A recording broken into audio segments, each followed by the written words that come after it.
Thousand and aloha, your unk. I was jonesing for some barbecue ribs. Then I found out it cost like $20 for like a few pieces. So I went to the supermarket and I got St. Louis ribs for $1.99 a pound. So this thing right in front of me is the second time I'm eating this already. And it's got about maybe, I don't know, 2 pounds on it. And I'm going to show you how to make St. Louis ribs or barbecue ribs using the Instant Pot, along with char siu pork ribs. And in these frugal times, man, you gotta make the money last. Does it taste as good as the world famous barbecue?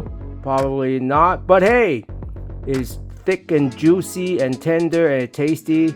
The most important thing is get your barbecue sauce on, man. Here we go. I'm gonna show you how to do it on both ways on the Instant Pot. Fitness, foodies, and the fabulous absurd.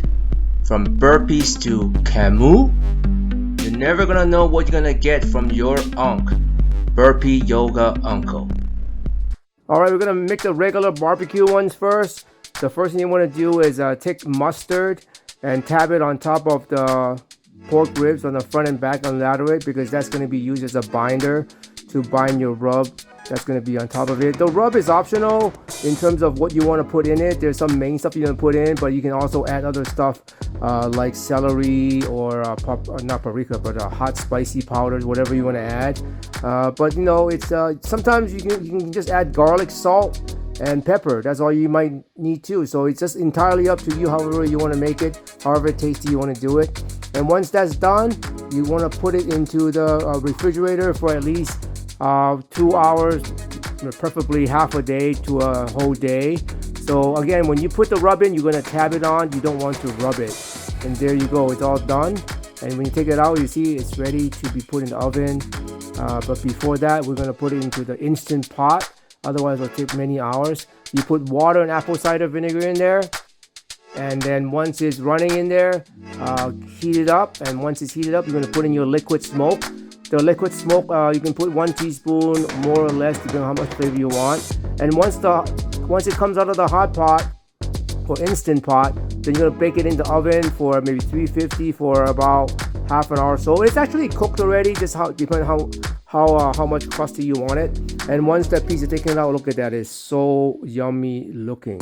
And don't forget the barbecue sauce. I like to pre-cut my ribs before I put it back in for the broiling part to make the crust. So I would just cut it up, and once I finish cutting it up, that's when I put in the barbecue sauce, because that way I can just eat and not worry about adding extra barbecue sauce onto my ribs when I'm eating.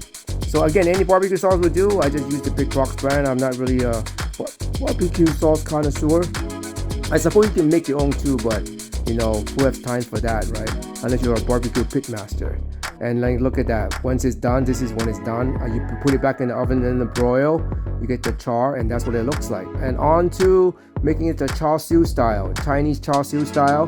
You can use the LKK Char siu sauce, but I only have spare rib sauce, so I added some add-on to it. Basically, to add on to make a pork rib sauce into char siu sauce, there's ingredients right there: ketchup, rice syrup, and 5 spices. That'll make your spare rib sauce into basically kind of like a ad hoc barbecue sauce. And this is super simple. You're just gonna take this sauce and you're gonna rub it into the spare ribs. Much easier than the barbecue one, because you're just gonna have it marinate for about maybe an hour minimum. Again, half a day is the best. When you see that looks more like a char siu sauce. Front and back, you're gonna lather it up, and you're gonna put it in the same time as the other one. You're gonna put it into the hot pot, Instant Pot. In the Instant Pot, same thing. You're just gonna put in apple cider vinegar. You don't need to put in the liquid smoke for this one. For half an hour in the Instant Pot, and that should be good and should be cooked already. And then once it's cooked, you're gonna throw it in the oven, bake it, and then it's ready to be served. And here we go with the mukbang. Hit that like and subscribe.